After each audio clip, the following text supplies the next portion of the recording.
Muy buenas tardes, queridos alumnos que están presentes en la clase que tenemos de literatura del Antiguo Testamento, llamado Pentateuco. Buenos días, buenas noches, depende de quién esté, en qué momento estén viendo la grabación, los demás compañeros del grupo. Pero bueno, cualquiera que sea el caso, me alegra verles y poder saber que están viendo también la grabación y están poniéndose al día con todo. Me alegra saber que quienes ven las grabaciones pueden poner los videos por 1.5, por 2. Yo la verdad me escucho a mí mismo, me quería poner por 10, por 20 para no torturarme tanto, ¿no? Así que bienaventurados son aquellos que ven las grabaciones a la velocidad de 2, porque ellos serán reprobados. Bueno, vamos a iniciar, hermanos, vamos a iniciar la clase.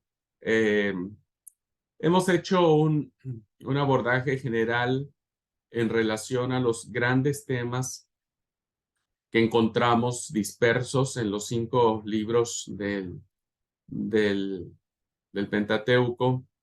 Y bueno, más o menos nos hemos ya familiarizado como esta historia, ¿no? Que empieza con Génesis 12, con ah, los relatos patriarcales, cómo inicia con una promesa y terminamos el Pentateuco a orillas de ese lugar donde se va a cumplir la promesa.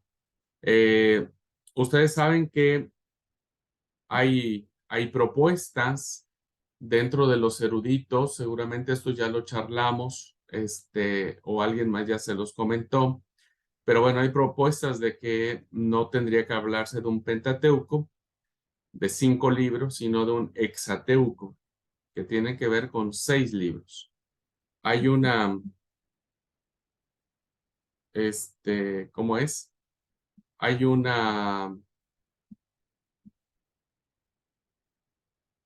eh, perdón, hermanos, me desconcentré porque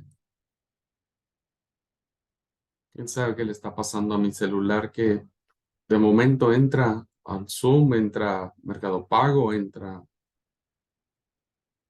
Bueno, perdón. Bueno, les hablaba de que tenemos la propuesta de que no sea un Pentateuco, sino sea un Hexateuco, compuesto por 6 libros de la Biblia, y que una de las propuestas o de los criterios que se da para considerar que no deberíamos hablar de 5 libros, sino de 6, es que hasta el libro de Josué vemos completada la promesa. Si nos quedamos en el 5.º libro, que es el Deuteronomio, nos quedamos sin la promesa cumplida. O sea, no sabemos si entraron o no a Canaán, no sabemos si cruzaron o no el Jordán, no sabemos nada. O sea, quedaría como una novela de suspenso, sin saber qué es lo que pasó. Y el libro de Josué realmente es el libro que nos dice con toda claridad que la promesa fue cumplida cuando los israelitas poseyeron la tierra y se la repartieron. Entonces, hay esta postura muy fuerte dentro de los estudios bíblicos para hablar no de un Pentateuco, sino de un Hexateuco. Bueno, pero más allá de eso, que considero que tienen razón, eh, podemos nosotros mirar cómo el libro del Deuteronomio nos va a preparar para entrar a la tierra prometida. Entonces ya es un libro que de por sí nos va a decir, nos va a prometer, diríamos, que el pueblo sí va a cruzar el Jordán y sí va a poseer la tierra prometida. Muy bien, entonces ya más o menos conocimos, hermanos, esta historia continuada, diríamos, de sucesos que han llevado al fundamento del pueblo de Israel, que es el comienzo de su identidad, que es la historia que a ellos les va a dar un nacionalismo. Eso es muy importante entenderlo. Lo que nosotros vamos a ver en la época de la monarquía, en la época en donde el pueblo de Israel va a estar sometido por diversas potencias, nos vamos a dar cuenta cómo el pueblo va a reflejar un nacionalismo a ultranza, defendiendo su postura de ser pueblo de Dios.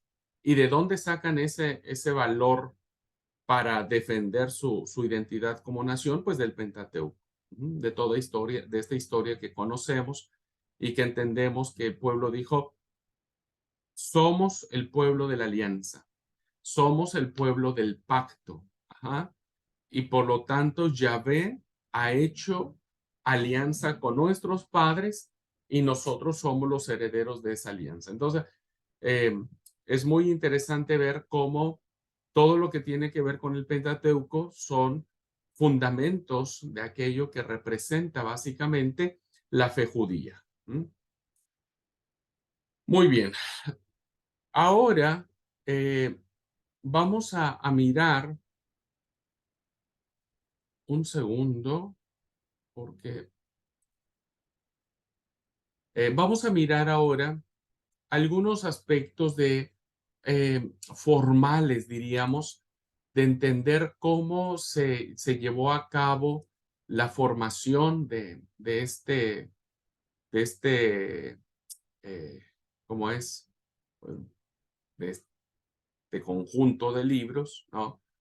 Y que evidentemente nos plantea básicamente la importancia de más o menos considerar ah,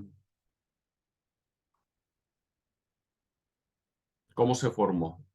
Solo estoy buscando algo que quiero compartir con ustedes.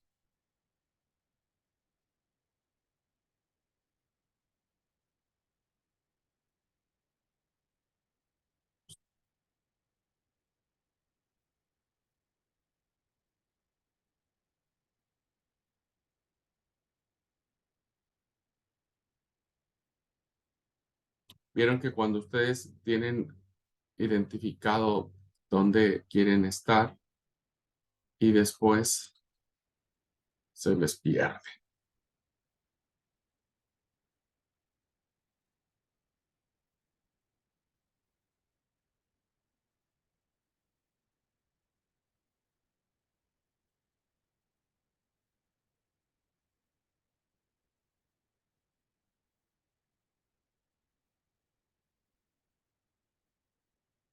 Ok, bueno, ya lo voy a tener que encontrar para compartírselos.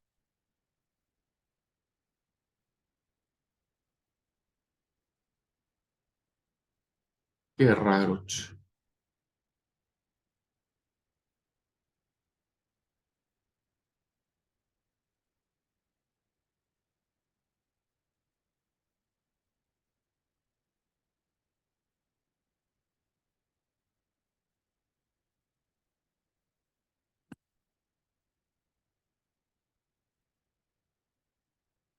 Bueno, listo.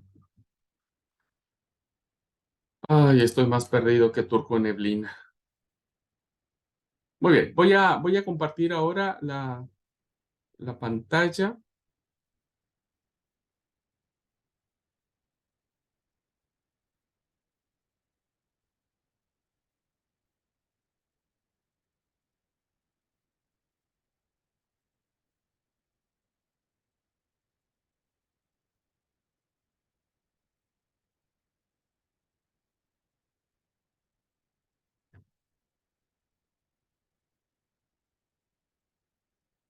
Bueno, ¿me podrían confirmar si se ve ya en sus Sí, pantallas? se ve. Gracias, gracias, gracias. Bueno, ¿cómo nosotros podríamos presentar la historia de considerar el Pentateuco como una unidad literaria que nos va a plantear todos estos grandes temas que nosotros ya hemos visto en clase?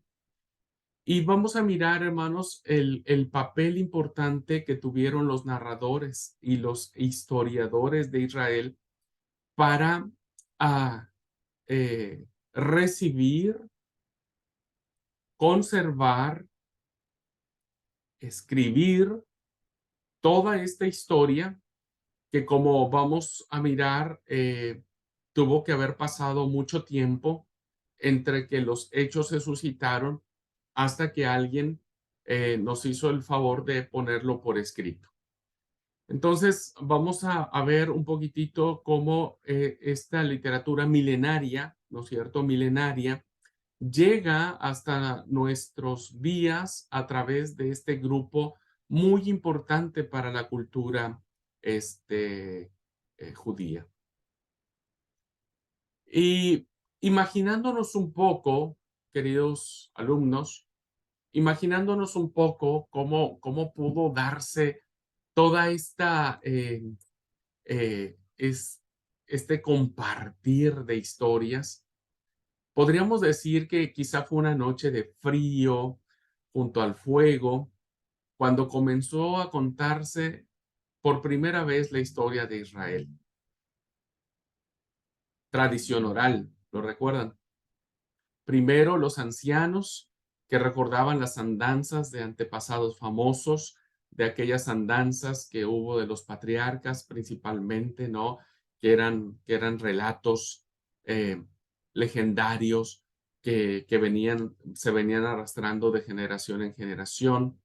Luego llegaron los grupos del desierto, eh, porque el desierto era un espacio geográfico muy conocido para aquellas comunidades, ¿no? Muchas de ellas beduinas, muchas de ellas nómades, etcétera. Entonces, muchos grupos del desierto relatando las penalidades que el pueblo de Israel sufrió en Egipto, la terrible marcha hacia la tierra prometida, la revelación concedida por el Señor a Moisés.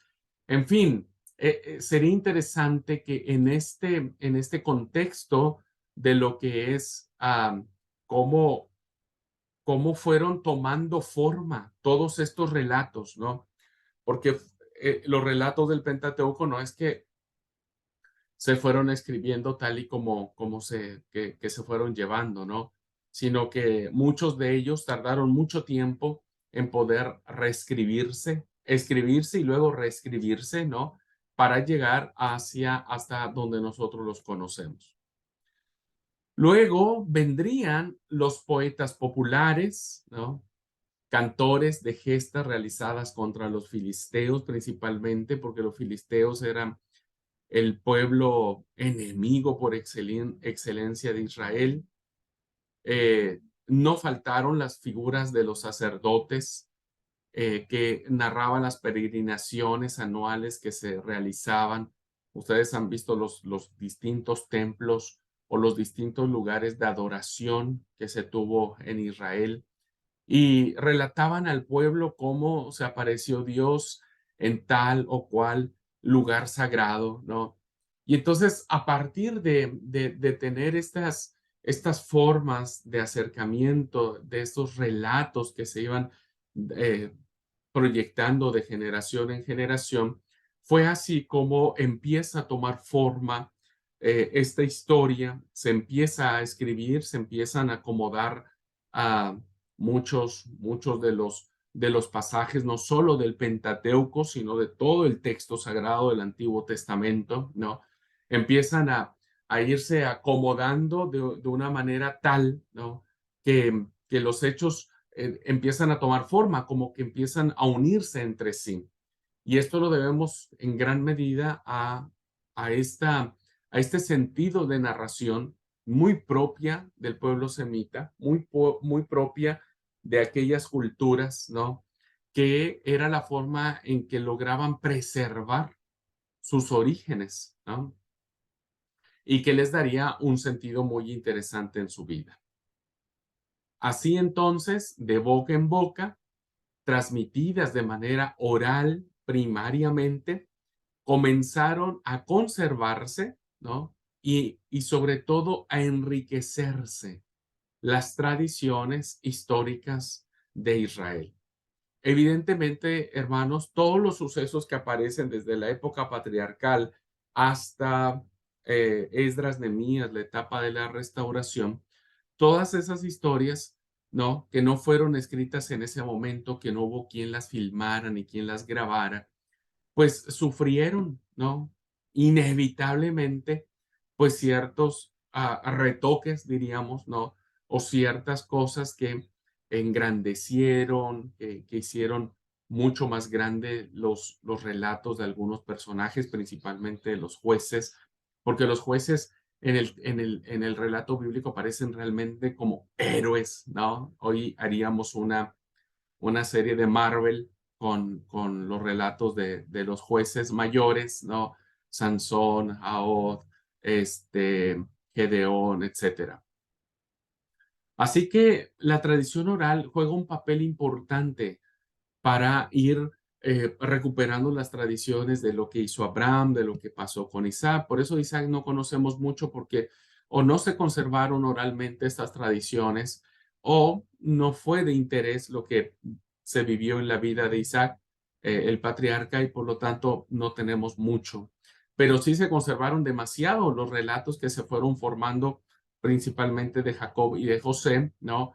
Y que bueno, eso le dio mucho sentido al Pentateuco.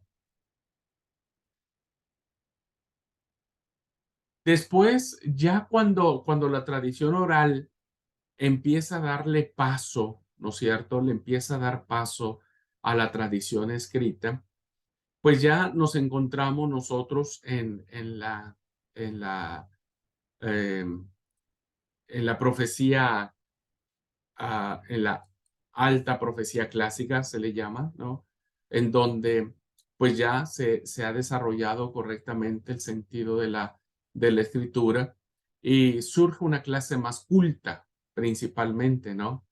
Y esta clase culta, letrada, esta clase que empieza a poner por escrito todos aquellos relatos, bueno, siempre están en los pasillos de la corte de Jerusalén, más o menos ya para el siglo X antes de Cristo. Y fue allí donde no solamente empezaron a interesarse sobre las grandes sagas o los grandes relatos de estos grandes personajes, Moisés, Josué, ah, ¿cómo es? Los jueces, etcétera. Aquí ya hay esta clase culta que les empieza a interesar las listas de los gobernadores de Salomón, por ejemplo, ¿no? Que encontramos en los libros históricos. Hay libros en donde nos dicen quiénes fueron los gobernadores de Salomón. Evidentemente, para nosotros hoy no carece de profunda importancia quiénes fueron los nombres de los gobernadores de Salomón, pero para aquel tiempo era importante dejar registro de todo eso y forma parte del texto sagrado. Los distritos en que se dividió su reino, el lento proceso de construcción del templo de Jerusalén y del palacio con sus numerosos objetos de culto y de adorno. Entonces, vemos que en la etapa de Salomón es el apogeo, ¿no? Se da el mayor despunte de esplendor en cuanto lo que tiene que ver con lo que sucedía en el templo y alrededor del templo. ¿No? Y bueno, es así como surgen entonces todo lo que es la literatura de los libros históricos, principalmente, ¿no? Los libros de Samuel, de Reyes, que tienen que ver mucho con esto. Los libros de las crónicas vendrán mucho tiempo después, ¿no?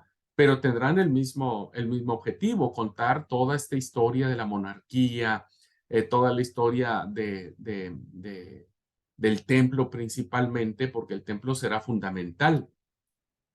Y eso nosotros lo vamos a encontrar en el texto sagrado. Así es que ya para estas fechas, ¿no? Cuando estamos ya en el reinado más importante, se empieza a usar ya la escritura como un vehículo para conservar todo lo que tenía que ver con Israel. No requieren que datos tan importantes se pierdan con el paso del tiempo y por lo tanto los conservan. Hoy nosotros encontramos las grandes genealogías, ¿no? O los grandes censos, por ejemplo, que aparecen en el libro de los números. Insisto, para nosotros hoy no tendría ninguna razón de ser, ¿no? No veríamos, pues alguna lección, aunque sí la hay, pero de primera mano no le veríamos ninguna lección de leer todos esos aspectos, todos los aspectos de cómo el templo tenía que ser, todos sus adornos, toda el glamour o la grandeza que tenía el templo, pues para nosotros hoy no tiene ninguna razón de ser, ¿no es cierto? Pero para el tiempo en que el texto, en que la Biblia empieza a tomar ya la forma como texto sagrado, pues sí era muy importante. Entonces, la historia, hermanos, para Israel va a ser vital. Es por eso que nosotros ahora tenemos como testimonio de esa historia, pues el Antiguo Testamento, que nos cuenta cosas que son muy extrañas para nosotros, que nos da datos que son ah, irrelevantes para nosotros, que nos cuenta situaciones por ejemplo, situaciones del campo, ¿no? Que para una persona que ahora vive en ciudades enormes, ¿no? Ciudades cosmopolitas, pues no tiene mucha razón de ser. Pero la historia, hermanos, para Israel era fundamental. Y vamos a ver cuáles eran las razones o los motivos que llevaron a Israel a poner por escrito su historia, ¿no? Su historia. Y que con el paso del tiempo se dieron cuenta de que esa historia que pusieron por escrito era palabra de Dios, era palabra de Yahvé y por lo tanto canónica, ¿no? Entonces, primera, la pregunta sería, ¿por qué los israelitas concedieron tanta importancia a contar su historia o la historia, ¿no? ¿Por qué? ¿Por qué vemos o leemos lo que leemos ahora en toda esta literatura? Primera razón, que es importante, hermanos. Esta clase es importante precisamente por las razones que vamos a esgrimir para entender la grandeza que tiene esta literatura. Primero, porque la historia es para Israel el encuentro con Dios. Dios se encuentra en la historia y la historia cuenta la acción de Dios. Los actos de Dios no son actos ni mágicos ni subjetivos, son actos concretos, son actos o hechos que se pueden ver, que se pueden oír, que se pueden recordar, que se pueden escribir. La historia, Israel mira en la historia el lugar del encuentro con su Dios. Porque es en toda esta historia que nosotros vimos en el libro, en el Pentateuco, cómo Dios de una y de otra forma va a tener su relación con el pueblo. Y lo va a hacer a través de la historia, en el llamado de Abraham, en la lucha del ángel con Jacob, lo va a tener en darle la sabiduría a José para interpretar los sueños de Faraón. Vamos a ver a un Dios que se muestra en una zarza que se consume pero que no se quema. Vemos a un Dios que manifiesta plagas, ¿no? Un Dios que se manifiesta en una teofanía en el Sinaí, un Dios que camina con su pueblo en el desierto, dándoles agua, maná, más allá de las murmuraciones. Es la historia, hermanos y hermanas, es la historia la que nos permite encontrar a Dios. Muy diferente a las distintas deidades que existían o que rodeaban a Israel, principalmente cuando entran a poseer la tierra en Canaán. Los cananitas tenían infinidad de dioses, ¿no? Uno más principal, que en este caso el más famoso fue Baal. Pero Baal no se encuentra en la historia, reflejado en la historia, ¿no? Y si se encuentra reflejado, su historia es de fracaso, de derrota. La historia del dios Baal es una historia de un dios inservible, de un dios que no tiene el poder que sí tiene el Dios de Israel. Entonces, la historia, hermanos, es fundamental, es como nosotros hoy. Nosotros cuando miramos la historia de nuestra iglesia o la historia de nuestra vida, podemos darnos cuenta que Dios estuvo allí siempre. El problema es cuando nosotros olvidamos esa historia, lo olvidamos.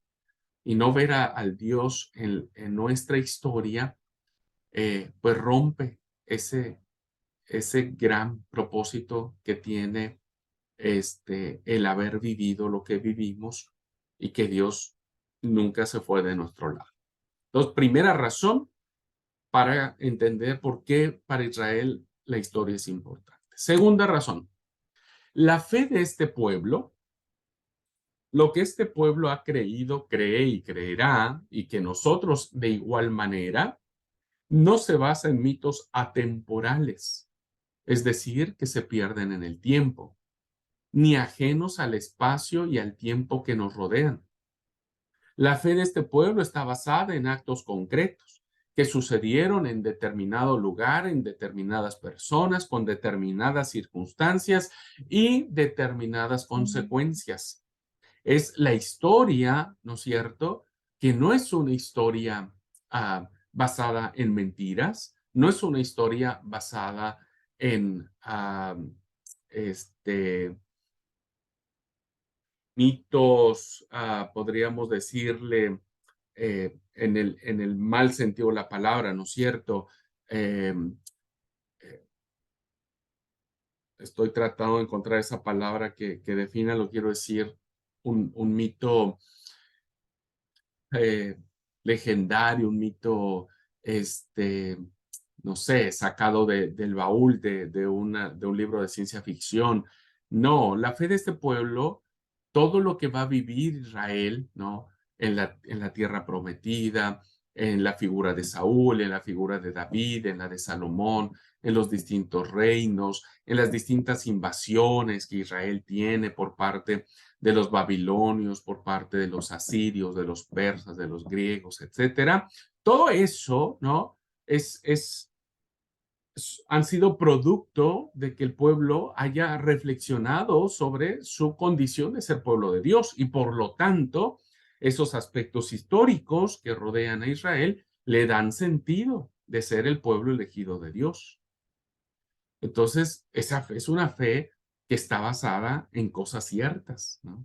No en cuentos, no en fábulas, no en mitos este, idolátricos, sino más bien en cuestiones que se dieron, que se llevaron a cabo en un lugar determinado, en circunstancias determinadas. Una tercera razón que tenemos para entender por qué los israelitas conceden tanta importancia para contar la historia es que es una fe que nace y se desarrolla en contacto directo con los acontecimientos de nuestro mundo. No es una fe ajena a lo que sucede alrededor. No es un pueblo que vive aislado, sino es un pueblo que está tocando todas las fibras o todos los lugares de la sociedad. Es un pueblo que convive con diferentes pueblos.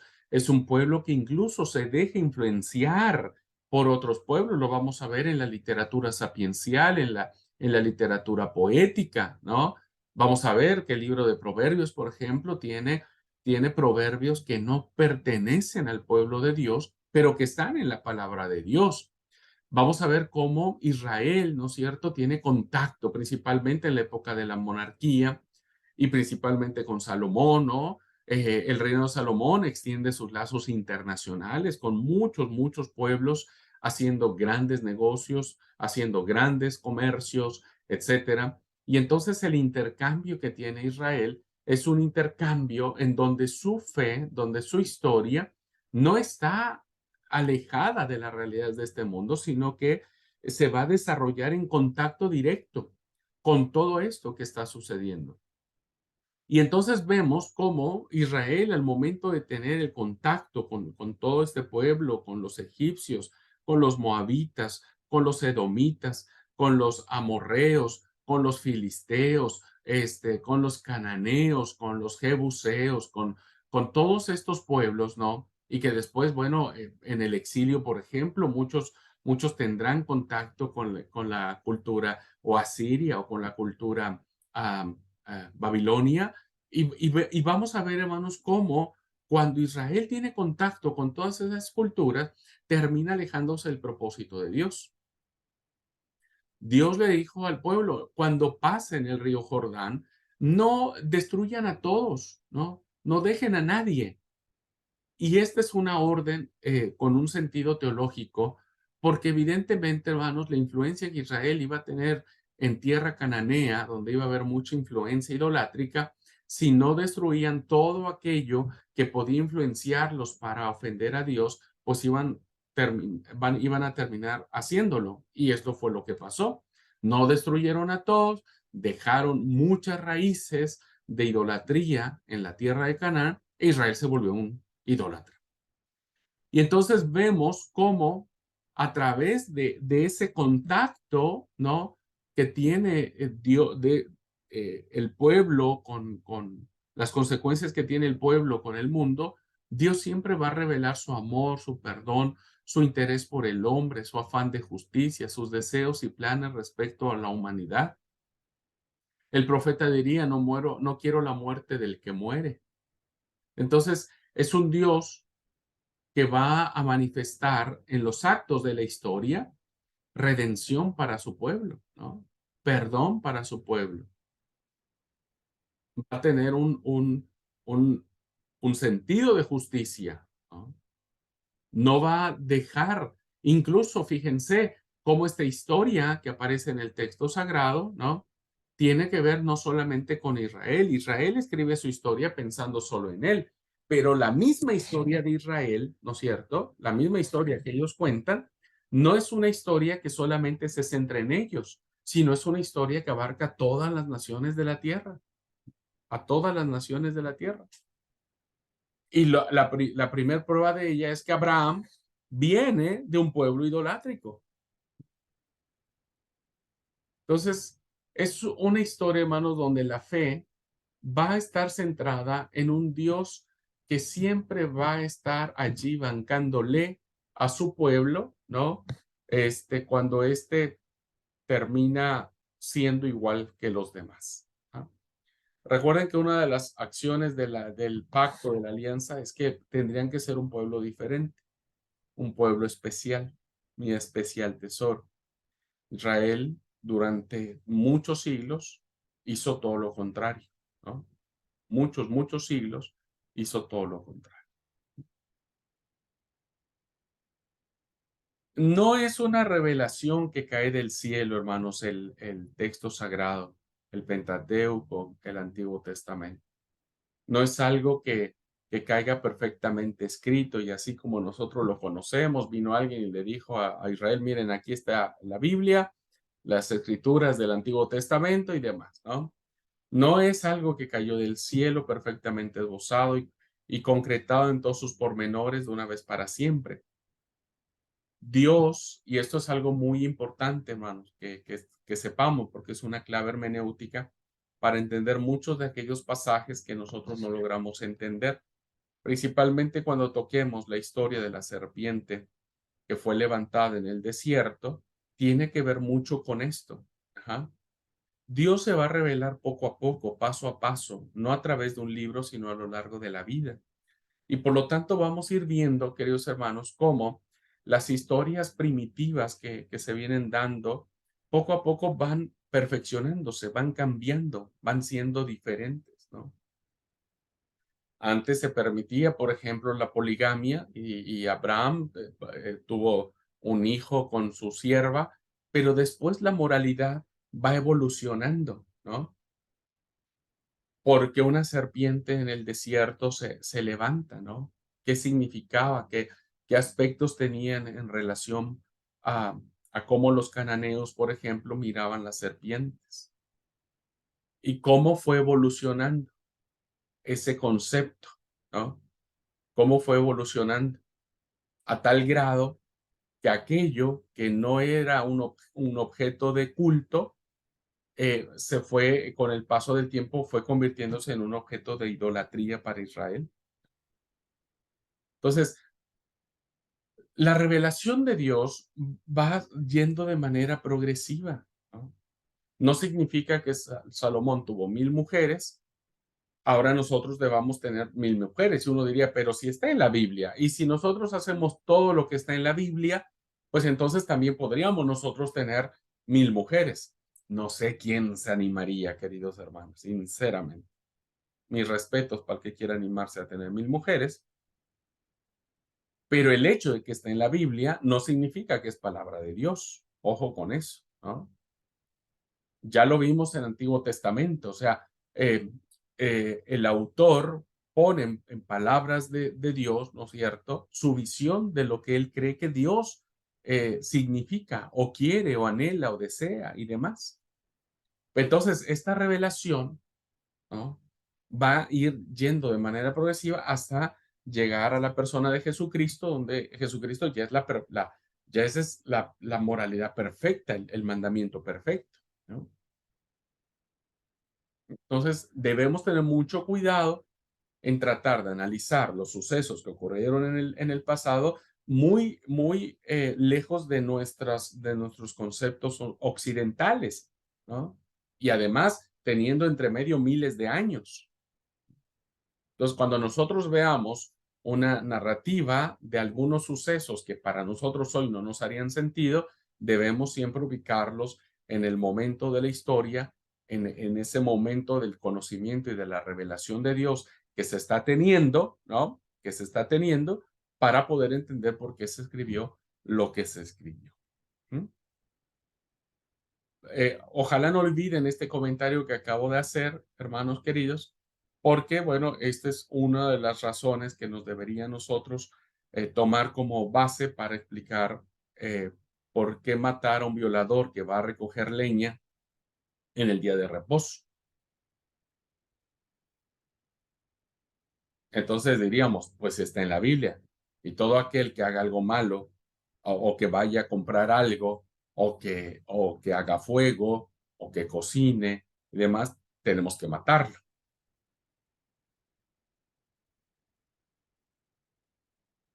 ¿Por qué aparece esa orden? Por ejemplo, en el Levítico, ¿no? No sé si era en el Levítico o en Números, pero debemos siempre ajustar los sucesos que aparecen en la historia en el contexto que corresponde. ¿Mm? Que corresponde. En aquel tiempo estaba bien visto dentro de la sociedad que la mujer en menstruación fuera considerada inmunda.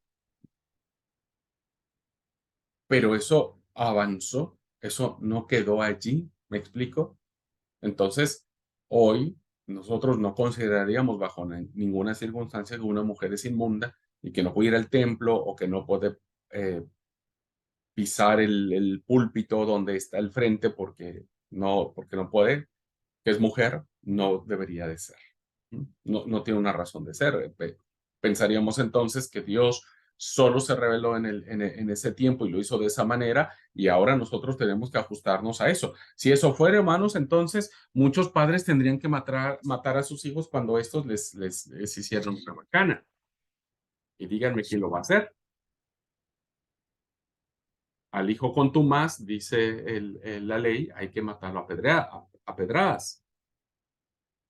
Entonces, no podrías. ¿Ok? Pero la historia es muy importante para Israel. ¿Ok?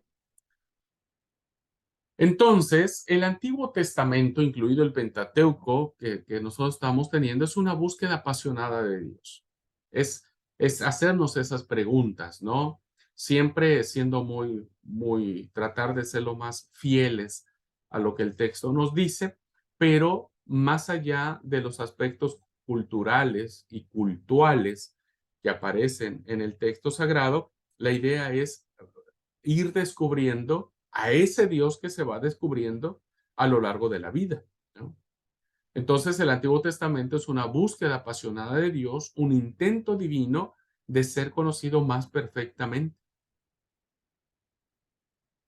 A ver, maticemos el punto.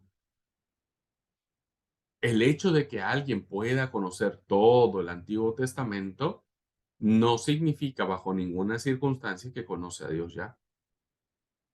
Este intento de Dios para darse a conocer más perfectamente está siempre sujeto a nuestra temporalidad o a nuestras limitaciones, o está sujeto a nuestros límites, ¿no? Nuestros límites.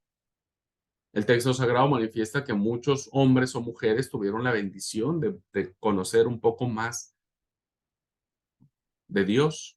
Decían que Moisés vio cara a cara a Dios porque era su amigo, pero hay otro relato que dice que no verás mi rostro y solamente verás mi espalda. Tiene una gran connotación teológica esos pasajes. Pero la verdad es que más allá de eso, todos tenemos la oportunidad de conocer a Dios de una manera más real, más profunda, ¿no?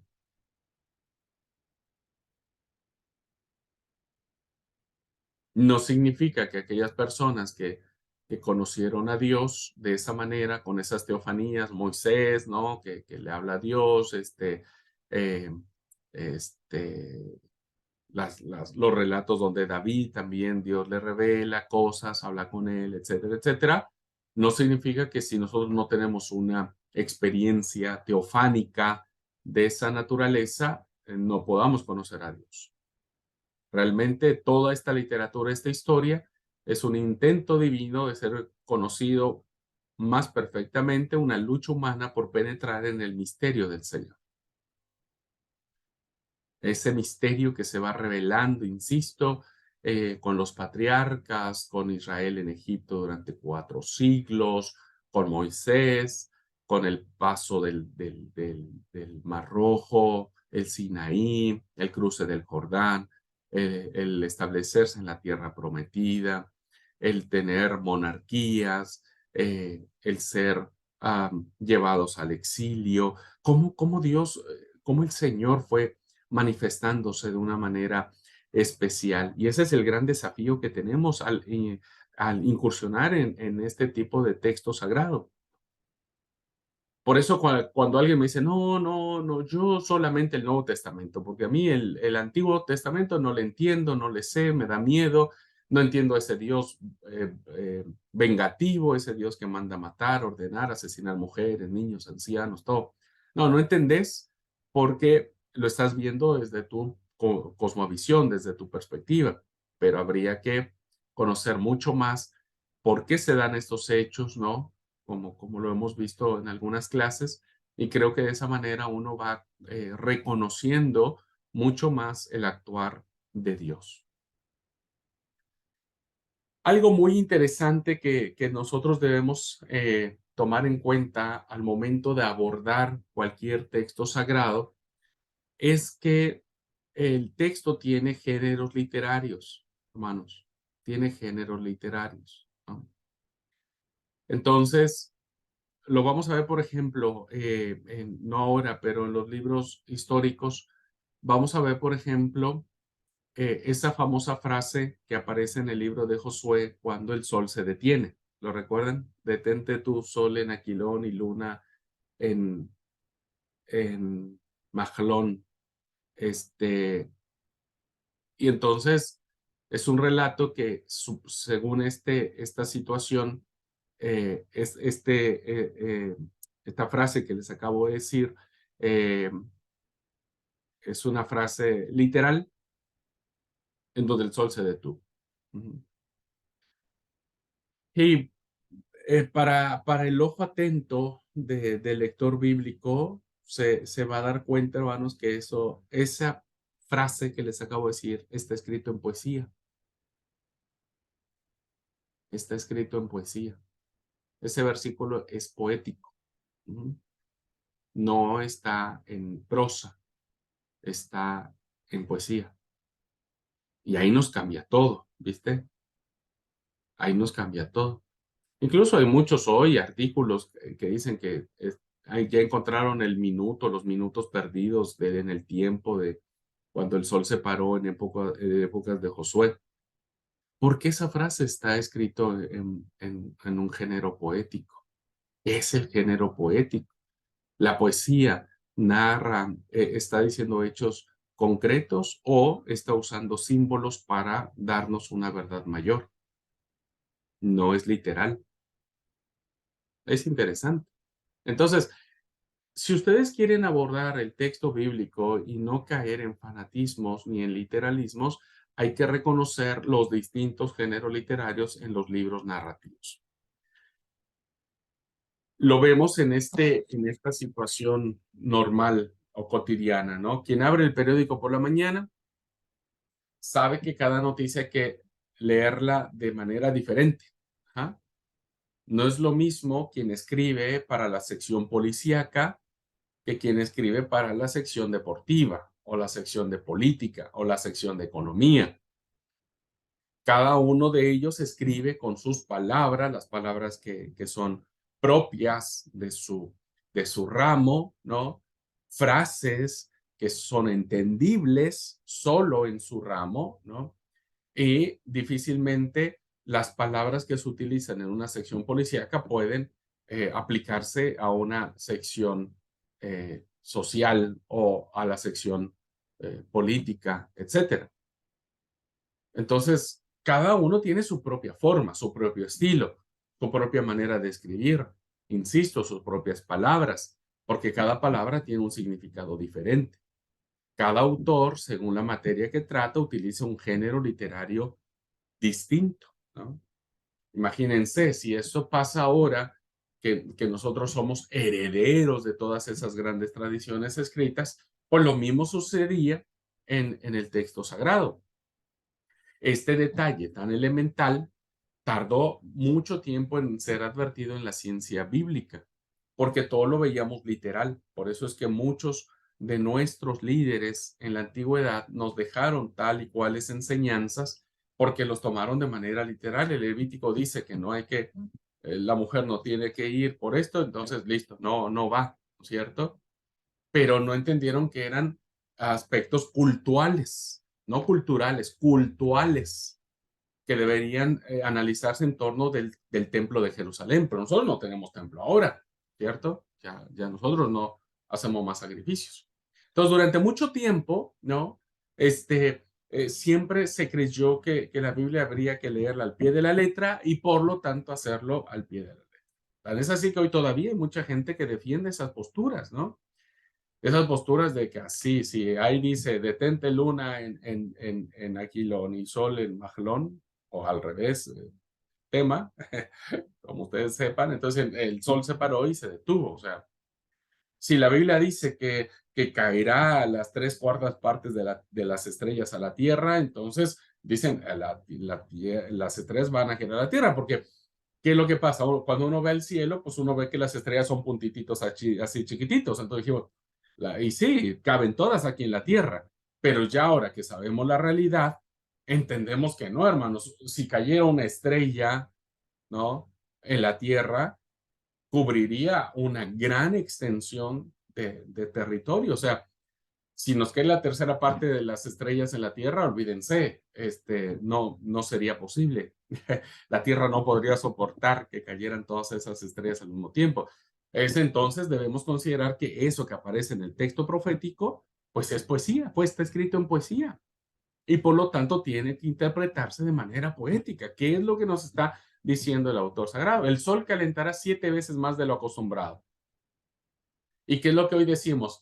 Sí, no, fíjense, la profecía se cumple, las cosas están por acabarse, el fin del mundo, porque hoy el calentamiento global dice que la temperatura está creciendo y la Biblia dice que el sol calentará 7 veces más de lo acostumbrado. Hermanos, 2, 3 grados más de lo normal que hemos tenido en el mundo, sería catastrófico para la Tierra. 2, 3 grados más de lo que normalmente uno consideraría el modo de vida. Ahora, 7 veces más la Tierra va a calentar. Es literalmente o prácticamente imposible de que eso suceda, ¿no? Ah, entonces hay un género poético, ¿no? Hay un género poético.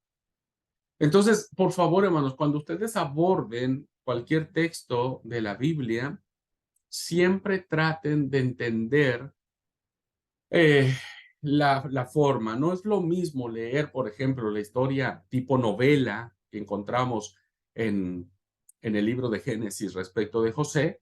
No, no se leerá lo mismo. Ustedes hagan la prueba, lean toda la historia de José y luego váyanse a las especificaciones del relato de cómo Salomón tenía que construir el templo de Jerusalén. Ni se lee de igual manera, ni tiene la misma reacción. Yo en el relato de José lloro al encuentro del papá y del hijo, pero en el relato en donde Salomón hace extensivo, hace muy extenso, en ese libro se hace extenso el relato de cómo iba a construirse el templo, la verdad que termino hasta aburrido y termino perdido porque no entiendo nada de eso.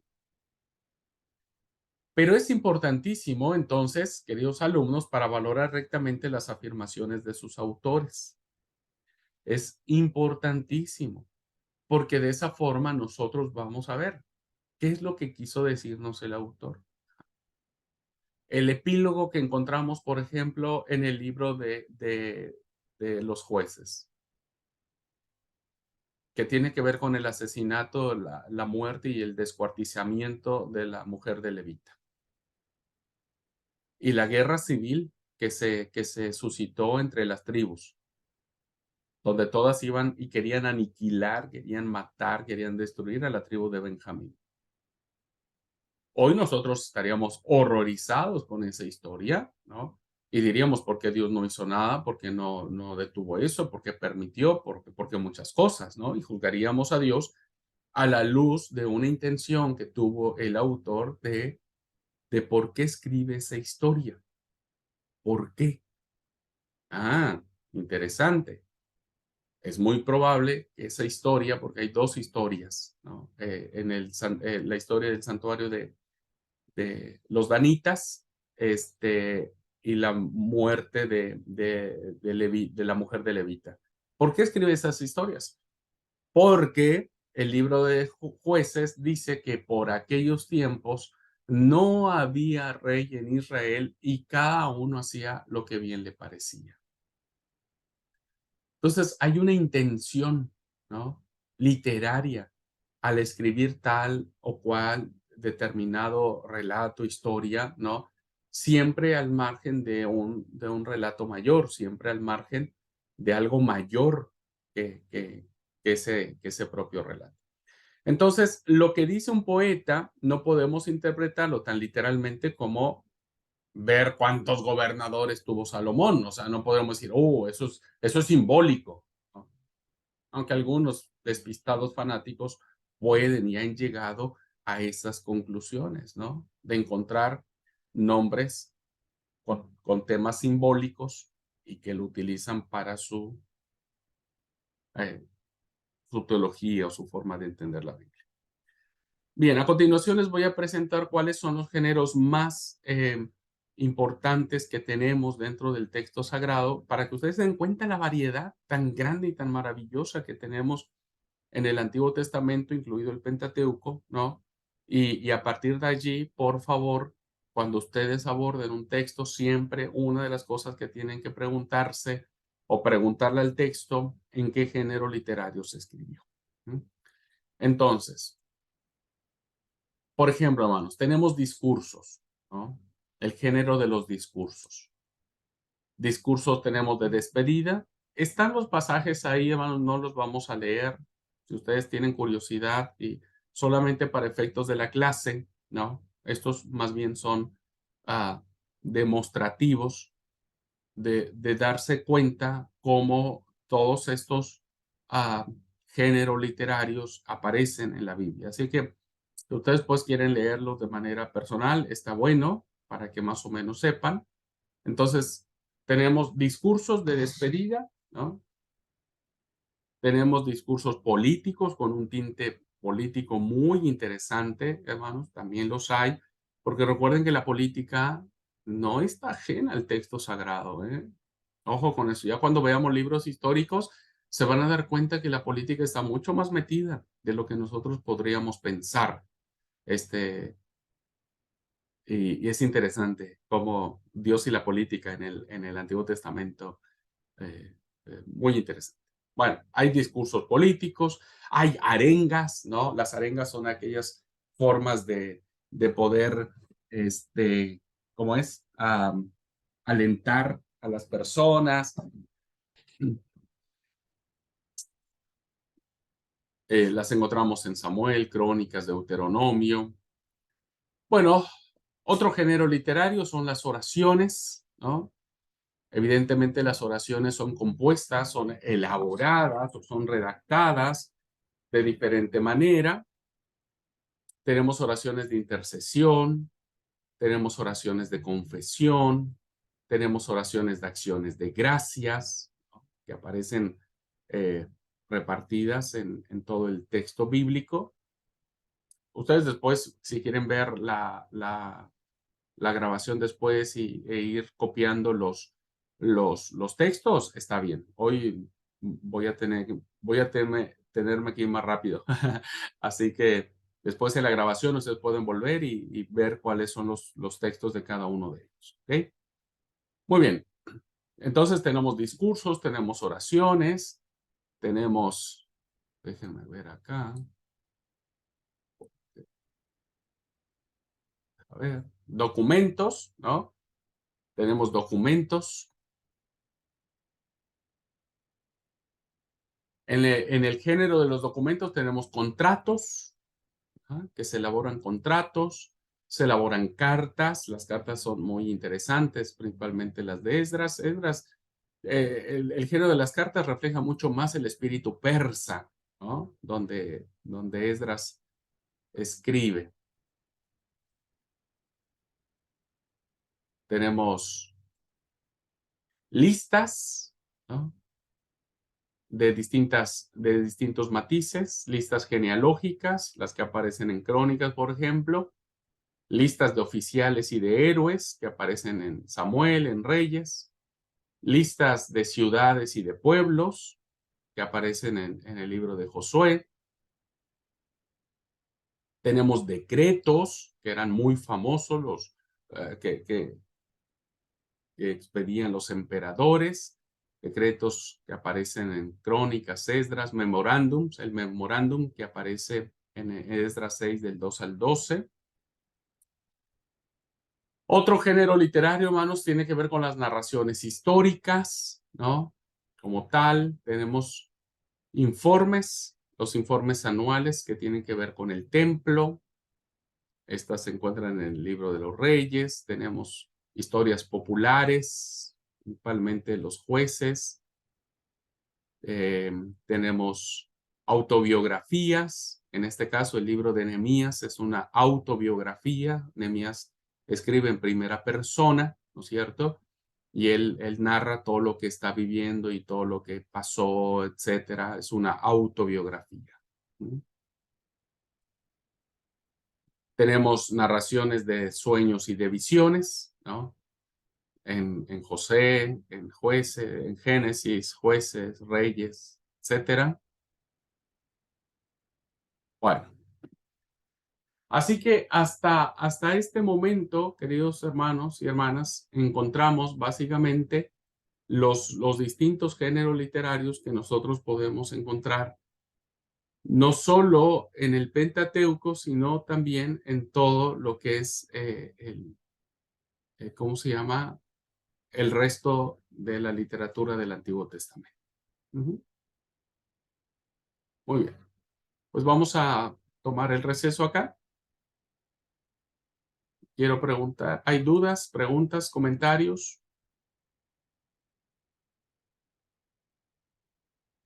Hablen ahora o callen para siempre jamás.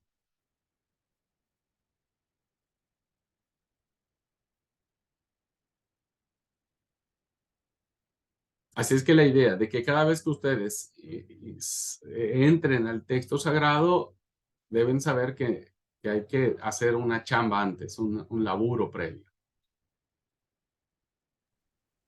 Permiso. Sí, Eh, Mario.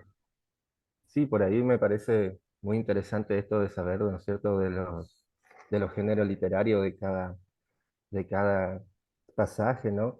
Porque generalmente yo fui uno que toda mi vida lo leí literal y quizás por eso lleva a la confusión o al hecho de no llegar a entender, ¿no es cierto?, el pasaje por no saber en qué género está escrito. Uno lo toma literal y dice, pero ¿cómo puede ser esto? ¿Por qué es esto? ¿Y por qué Dios permite esto? ¿No es cierto? Solo por el hecho de no saber el género en el que está escrito y es algo tan simple, pero como uno lo lee todo literal, se complica la interpretación, ¿no?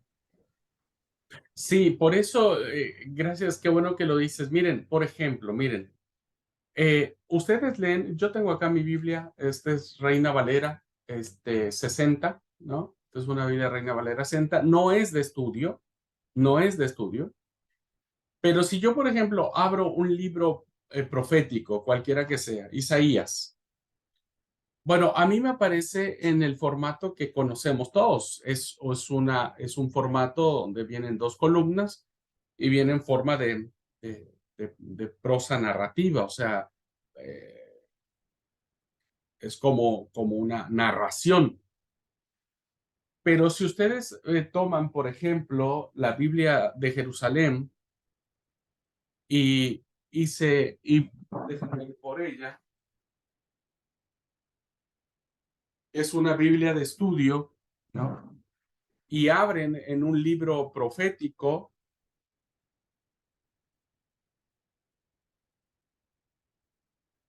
se van a dar cuenta que la forma en que está escrito el texto es muy diferente porque, aunque si bien es cierto, vienen dos columnas, cuando es en términos poéticos, hay como que una forma de escritura diferente, como que lo resalta de manera diferente. Entonces ya uno ahí ve y dice, ah, esto es un oráculo que está escrito en poesía. Entonces uno ya lo lee de diferente manera. Por eso siempre es importante consultar dos o tres versiones de la Biblia de estudio, ¿no? Para darse cuenta cuando el texto es considerado de manera literal o está en poesía o es un discurso o o es eso. Así que se los recomiendo siempre.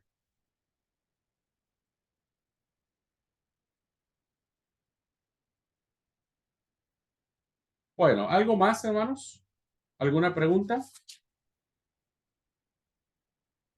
Vamos a ir al receso y vamos a volver a explicar una de las grandes interrogantes que me parece que es importante que la sepamos, que tiene que ver con que tiene que ver con quién escribió el Pentateuco. ¿Mm? Porque este es uno de los grandes debates que existe en la crítica bíblica sobre el autor del Pentateuco. Así es que vamos a ver con eso en la clase. Estaba buscando el tema este que les decía del texto poético ¿cómo se llama? De Josué. Incluso en mi Biblia, en la Reina Valera, cuando yo leo Josué 10:12, me doy cuenta que incluso está escrito de una manera diferente. Ajá. Sol, detente en Gabaón y tu luna en el valle de Ajalón. El sol se detuvo y la luna se paró hasta que la gente se hubo vengado de sus enemigos. Está escrito incluso, yo no sabría cómo decir, no siguiendo los márgenes, está como que más centrado, ¿no?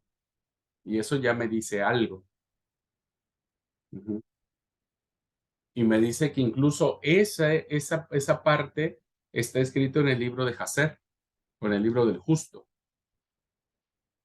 En fin, lo que yo quiero despertar en ustedes es siempre ojo alerta, siempre. Cuando ustedes lean el texto sagrado, siempre no lo lean al golpe y porrazo, siempre traten de investigar mucho más.